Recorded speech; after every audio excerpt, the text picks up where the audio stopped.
Şehir değil bura, sanatoryum park. İstanbul'a mı yorum aradığımı, bebek doğduğumda çamura daldım. Dışına baksan kat kat cila, içeri kemiren tahta kuruları. Dışına baksan kat kat cila, içeri kemiren tahta kuruları. Ciğerimi deli veren aşkı görün, tutun kolumdan beni faza götürün. Dört mevsim yolunu bulup yasa bürünürüm. Yarasa süper ama yaramasa karabasan. Ciğerimi deli veren aşkı görün, tutun kolumdan beni faza götürün. Dört mevsim yolunu bulup yasa bürünürüm. Yarasa süper ama yaramasa karabasan. Ciğerimi deli veren aşkı görün, tutun kolumdan beni faza götürün. Dört mevsim bir yolunu bulup yasa bürünürüm. Yarasa süper ama yaramasa.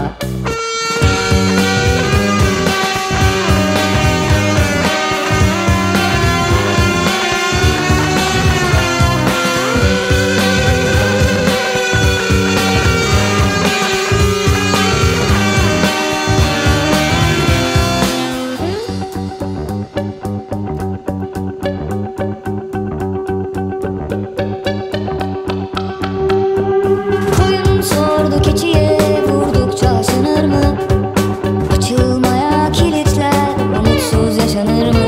Gel bir de buradan bak, belli ki halin yok.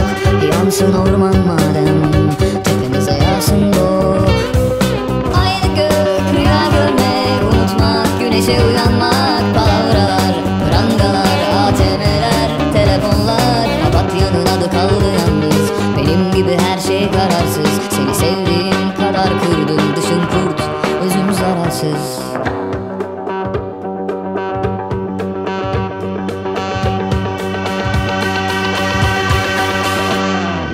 Ciğerimi deli veren aşkı görün, tutun kolumdan beni baza götürün. Dört mevsim yolunu bulup yasa bürünürüm. Yarasa süper ama yaramasa karabasan. Ciğerimi deli veren aşkı görün, tutun kolumdan beni baza götürün. Dört mevsim yolunu bulup yasa bürünürüm. Yarasa süper ama yaramasa karabasan.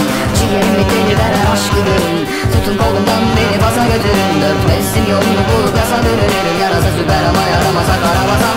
Ciğerimi deli veren aşkı görün, tutun kolumdan beni baza götürün. Dört mevsim yolunu bulup yasa bürünürüm. Yarasa süper ama yaramasa